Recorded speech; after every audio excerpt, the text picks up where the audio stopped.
What's going on, everyone? Happy Thursday to everyone. Hopefully everyone is doing well, staying safe, healthy. If you had taken a COVID test, hopefully you have tested negative.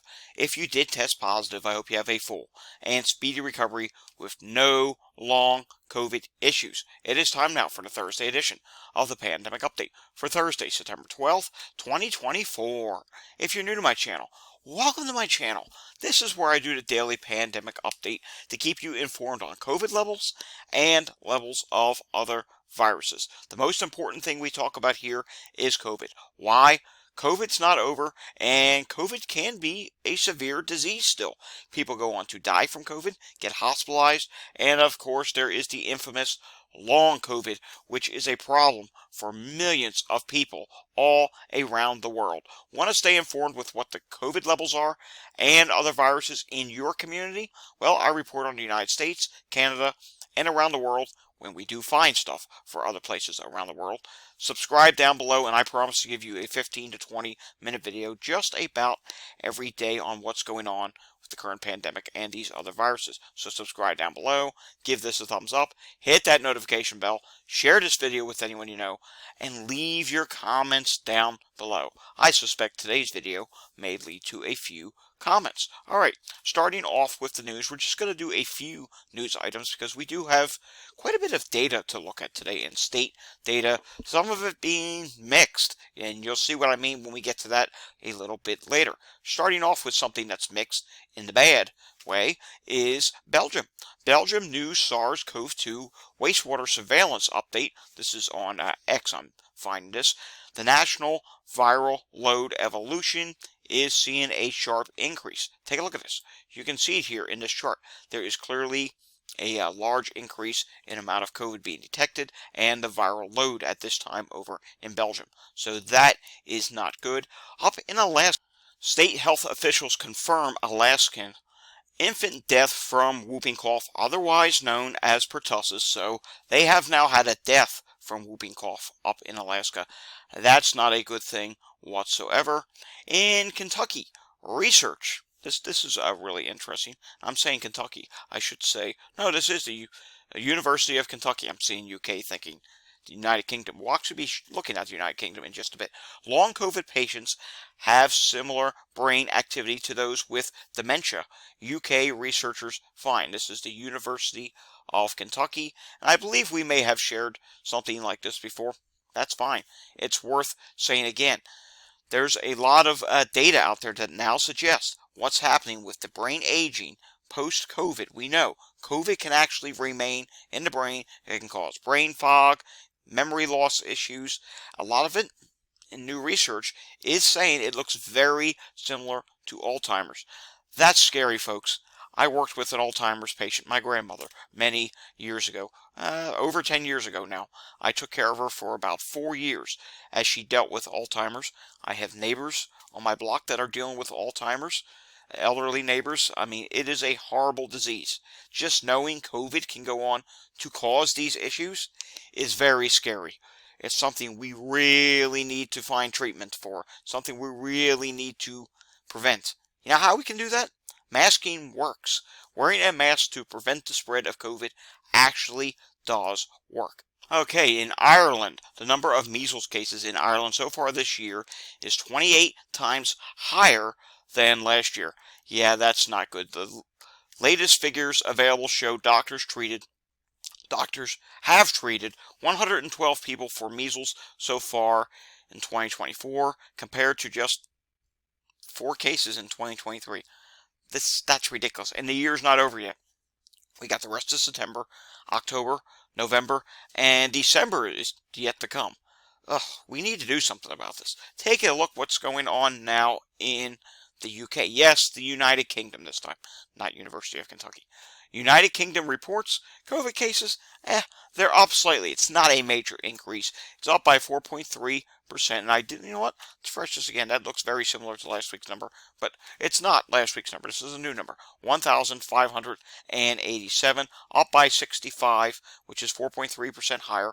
The good news is deaths are down this week. Still 102 new deaths added. That is down by 27, or 20.9%. Healthcare, patients admitted 1,465. That's down by 104. That's a 6.6% decrease at this time. And we can see 62.3% of people, this was last update in July, did take a booster at this time. Taking a look at the chart here, you can see that slight increase in cases at this time. Everything else seems to be dropping. Let's take a look at influenza.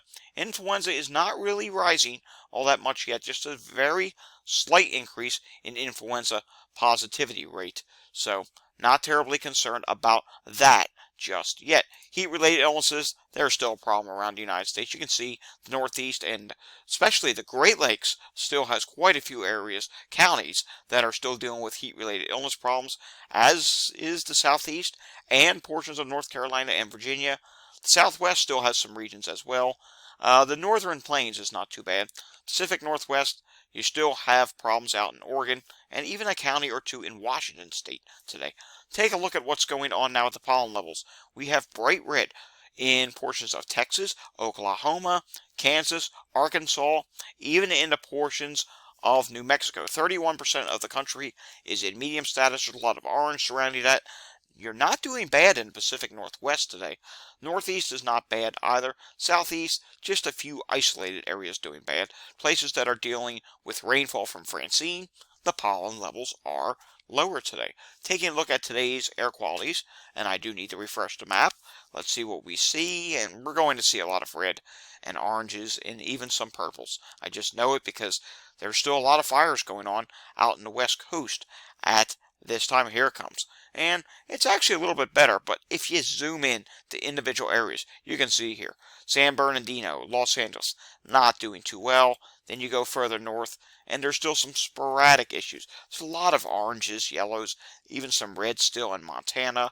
Yellows starting to move into the portions of the Northeast. Not as bad as it was early this morning. A little bit better now. Oklahoma, portions of Kansas, even in Nebraska and parts of the Dakotas, there's some orange there. Minnesota is also seeing some orange today. All right, moving on. Want to learn more about the climate and weather? You can do that over on my X account. That is Climate Data Report. I talked about Francine there last night, posted a few news stories, and shared some other things. Philadelphia on Wednesday had 781 EMS calls, but I can tell you this much. The surrounding counties outside of Philadelphia, Montgomery and Chester County, have been really, really busy today. This morning at, what was this, before 9 a.m. I put this tweet out. There was up to 18 active EMS calls already, and I was seeing so many EMS calls this morning. At one point, just about a couple blocks away from where I was this morning, delivering, there was a call for cardiac arrest. I heard a fire truck going out, then I immediately heard an ambulance, and I thought, that's got to be cardiac arrest. I checked CAD, sure enough, cardiac arrest in Willow Grove, Pennsylvania. And then I did a prescription delivery, and I saw it listed at that particular CVS that I was at. About 45 minutes later, there was a stroke patient there. At least I believe it was the same CVS. It's been absolutely crazy. Let's do a live look in. I hope it's a little better. Well, it does look a little better, but I'm not liking the types of calls. Not one, not two, not three, but 4 respiratory emergencies in Montgomery County, Pennsylvania right now. There's been a lot of them today as well. Stroke, here we go again. Remember, I made the X post yesterday. I'm seeing more strokes and cardiac arrest. Here we go. There's 2 right now. There were a ton of strokes and cardiac arrest calls this morning. How about Chester County? Could Chester County be a little less busy now? Slightly, but let's refresh this. Nope, I'm still seeing stroke, syncope, hypotension, hospital transfer, abdominal pain, respiratory emergency, unconscious person, falls, sick person, diabetic emergency, and EMS ST, which I believe means EMS standby. So again, it's still busy. Not as busy as it was this morning. All right, sticking with Pennsylvania for just a moment, and we do have to take a look at the weekly, the wastewater update. We do get a second update there. This was on the 12th, but mind you, a lot of this update looks very similar to what it was on Tuesday. Mercer County, Pennsylvania is seeing an increase for COVID at the western wastewater site at this time. No change in the other wastewater site there, and there's been no change in the Pittsburgh area. Allegheny County, State College, Pennsylvania, is seeing an increase in the central This is site number 2. This is the one closest to Penn State University, we'll say. Well, closer. There's a couple of them, and they're about equal, but it is seeing an increase at this time. No change in Erie, no change up in Bradford on this update. There are some changes in southeast Pennsylvania. One of the Westchester County sites, the Westchester, which is a city within Chester County, Westchester sites, the northern one is seeing a decrease. The southern one is seeing an increase. No change in Delaware County. We still have 4 sites in Montgomery County, Pennsylvania, that are insufficient data. And remember, the last time we did have data at the Lansdale site, there was a large increase going on there for COVID. So I can't say what's going on there right now, but based on EMS calls, things are busy, whether it's COVID or not COVID. There's a lot of illness going on right now. Monroe County, this is the Pocono Mountains, this is East Stroudsburg. There is East Stroudsburg University there. They're seeing an increase for COVID this time, and Scranton has no change. The capital region of Pennsylvania has no change at this time. The viral activity levels in Canada, let's refresh this. COVID is moderate. Flu A is low. Flu B is not detected. RSV is low at this time. Let's take a look at wastewater. Or excuse me, Walgreens. Then we're going to go to wastewater. Walgreens national positivity trend for the United States is 29.9%. The prior week was 32.9%. That's a difference of down 3%. Down is good, and that's with less tests. 10,030 versus 13,537. All right, now, let's go to wastewater now. Then we'll take a look at some state data. And I wanted to show you this. This is Bridgewater, New Jersey. This is up in, I believe, Somerset County, New Jersey. Yeah, it says here, Somerset County. Has a wastewater population, the number of people served, 130,000. And you can see here, COVID levels are still coming in high. They did have a pretty significant drop. Then right around the time back to school started, take a look at this. It's starting to go up once again. So there is a wastewater site that I found in New Jersey where things are starting to go up again. And let's see, we're going to do one more wastewater site. This time we're going to go out to the west a little bit. And how about we go out to, let's see here. How about we go out near Kansas City in Kansas. Let's go to Call Point, Kansas City, Kansas State, and let's see what's going on there. It's rather low for COVID at this time. RSV, influenza A, influenza B, all not an issue at this time. HMPV, not much of an issue. Norovirus is low, and no Mpox detections at this time. All right, before we go over to the New Jersey dashboard, we do have some notes to get through, and these are not the notes. Here they are. That's more names that have to be added to the website. I know, datareport.info, the archive's growing. There have been a couple more people who have admitted to having long COVID, past COVID cases. I did not have in the archive. One is recent, one that I just found out about today. And we'll get to that in another video, or you'll just see something about it on my X page. All right. On Tuesday, these are some numbers from CJS 83172, and we have to get to Tuesday. I don't think we did Tuesday's number yesterday. I don't even remember. We're just doing it again. Florida, 1,557 new cases and 5 new deaths in their update from Tuesday. New Jersey had 876 new cases on Tuesday and 2 new deaths. New York, back at that day, had 1,227 new cases. Virginia, for the week, 3,227 new cases and 11 new deaths added to their open page since Friday. Maryland, 1,951 new cases, and they did add another 24 deaths. Maine this week added 844 new cases and 1 new death. Michigan added 4,622 new cases and 29 new deaths. North Dakota, this is a sizable increase for them. 553 new cases and 6 new deaths. Florida yesterday was not good. 1,234 new cases. That's not terrible. This is terrible. 46 new deaths in their update yesterday, with one of those deaths coming from October 2022. I know, they still find deaths from way back then. New Jersey had 385 new cases and 1 new death yesterday. New York State, 1,194 new cases reported yesterday. Virginia added another 1,181 new cases yesterday. And Arizona, this is a weekly number. This is a pretty big number. 930 new cases, a significant number of which came from that data dump, and 17 new deaths. Colorado, wow, 2,477 new cases and 16 new CDC reported deaths. Hawaii added 446 new cases and another 10 new deaths. That's a big number for Hawaii in terms of deaths. Indiana, 3,333 new cases and 8 new deaths. Nevada, 1,241 new cases. Oregon reports a lower test case positivity rate of 13%, but also added 15 new deaths. Tennessee reports 4,184 new cases and 19 new deaths.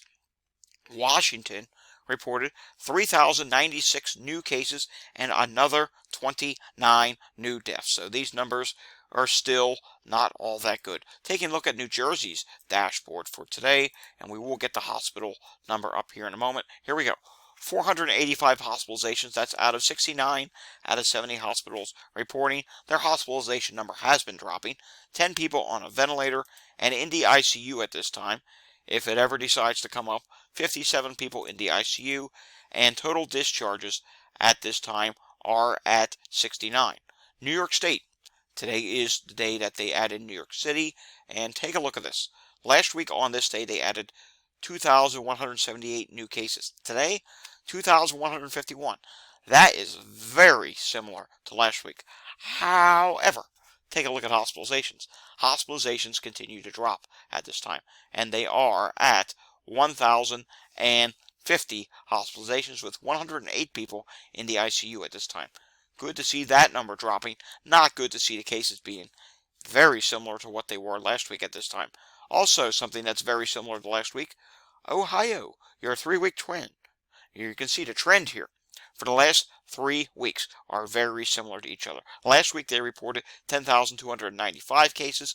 2 weeks ago it was 10,400 some cases. Today is actually higher than last week with 10,315 cases. So what is that? That's about 20 cases higher. Hospitalizations, they added way more than last week. Last week it was 258. 2 weeks ago it was 252. Today was 281. So hospitalizations actually picked up the pace a bit. ICU admissions, 10 reported this week. That's actually down a little bit. And the number of deaths last week was 13. Today it's up to 26. 3 weeks ago it was 32. But with hospitalizations still, increasing more than was the previous week, we have to suspect their death wave is probably not even halfway through or somewhere in the middle. It's not done. Let's put it to you that way. Taking a look at what's going on in Colorado. Surprise! Colorado had a hospitalization increase this week. Last week was 146. Today it's 163. That's up by 17. But emergency department visits diagnosed with COVID is down by 0.2%. That is 1.6% total. And the positivity rate is dropping 14.2%. That's down by 1%. Total cases reported 2,466. That's down by 138. And finally, we come to Washington State, where we do have some good news. Percent of emergency department visits diagnosed with COVID down by 4%, and percent of COVID admissions flat this week. Number of people in the ICU for COVID is 18, and that is down by 8 this week in Washington State. Alrighty, folks, that does it for the Thursday edition of the Pandemic Update. We'll have another Pandemic Update again tomorrow with brand new CDC data. If you enjoyed this update, give it a thumbs up. If you're new to my channel and want to see more updates like this, subscribe down below, hit that notification bell, share this video with anyone you know all across social media, friends, family, whoever, and of course, leave your comments down below. Friendly reminder, I may not get to approving all comments right away today. Don't worry. Your comment is there. I will eventually get to approving and even responding to your comments. I will see you all again next time. Until I see you again next time, stay safe, everyone, and have a fantastic Thursday afternoon. Thanks for watching.